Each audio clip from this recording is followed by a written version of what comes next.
Hello viewers, இன்றைக்கி நம்ம என்ன சமைக்க போகிறோம்னு பார்த்தீங்கன்னாக்கா சாப்டு எக் லெமன் மசாலா பண்ண போகிறோம்.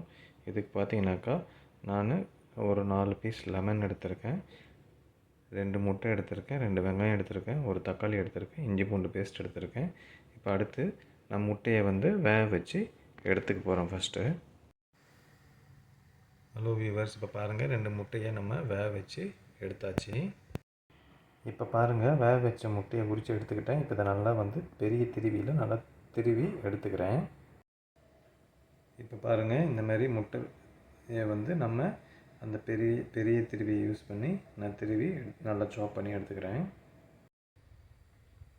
ஹலோ வியூவர்ஸ், இப்போ பாருங்கள், முட்டையை நல்லா பெரிய திருவியை யூஸ் பண்ணி சாப் பண்ணி எடுத்துக்கிட்டேன். லெமன் நல்லா பிழிஞ்சி ஒரு சாறை மட்டும் எடுத்துக்கிட்டேன். தக்காளியை பொடி பொடியாக கட் பண்ணி வச்சுருக்கேன். வெங்காயத்தையும் பொடி பொடியாக கட் பண்ணி வச்சுருக்கேன். இஞ்சி பூண்டு பேஸ்ட்டு எல்லாமே ரெடி பண்ணி வச்சுக்கிட்டோம். இப்போ அடுத்து என்ன பண்ணுறதுன்னு பார்ப்போம். இப்போ பாருங்கள், ஒரு பேன் ஒன்று வச்சு பேன் சூடாகிடுச்சு. நான் ஆயில் ஊற்றிருக்கேன். ஆயிலும் காஞ்சிடுச்சு. இப்போ நான் ஒரு கடுகு உடைச்ச உளுந்து கொஞ்சோண்டு ஆட் பண்ணிக்கிறேன். இப்போ கடுகு நல்லா பொரிஞ்சு வருது. இப்போ நான் வெங்காயத்தை ஆட் பண்ணிக்கிறேன். ஆட் பண்ணி நல்லா வதக்கிக்கிறேன். இப்போ பாருங்கள், வெங்காயம் நல்லா வதங்கிடுச்சு. நான் தக்காளியை ஆட் பண்ணி நல்லா வதக்கிக்கிறேன். இப்போ பாருங்கள், வெங்காயம் தக்காளி நல்லா வதங்கிடுச்சு. இப்போ நான் மஞ்சத்தூள், குழம்பு மிளகாத்தூள், உப்பு ஆட் பண்ணி நல்லா கலந்து விட்டுக்கிறேன். இதில் மஞ்சத்தூள் கொஞ்சம் அதிகமாக ஆட் பண்ணிக்கிறேன். நான் வெங்காயம் தக்காளி மசாலா எல்லாமே நல்லா வதங்கிடுச்சு. நான் இப்போ கொஞ்சோண்டு இஞ்சி பூண்டு பேஸ்ட்டு ஆட் பண்ணிக்கிறேன். இப்போ பாருங்கள், இஞ்சி பூண்டு பேஸ்ட் ஆட் பண்ணி கொஞ்சம் நல்லா கலந்து விட்டுக்கிறேன், வதக்கிக்கிறேன். இப்போ பாருங்கள், இஞ்சி பூண்டு பேஸ்ட்டு, மசாலா, வெங்காயம் தக்காளி எல்லாமே நல்லா வதங்கிடுச்சு. இப்போ நான் கொஞ்சோண்டு லைட்டாக தண்ணி ஊற்றி கொஞ்சம் நல்லா வதக்கிக்கிறேன். இப்போ பாருங்கள், லைட்டாக தண்ணி ஊற்றி நல்லா கலந்து விட்டுட்டேன்.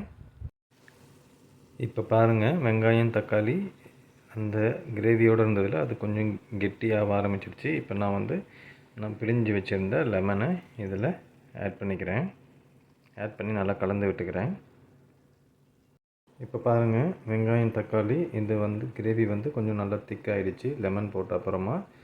இப்போ நான் சாப் பண்ணி வச்சுருந்த முட்டையை இதோட ஆட் பண்ணி நல்லா கலந்து விட்டுக்கிறேன்.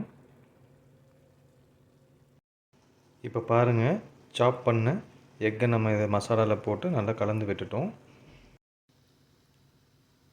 ஹலோ வியூவர்ஸ், இப்போ பாருங்கள், நம்ம போட்ட முட்டை நல்லா மசாலாவோடு ஊறிடுச்சு.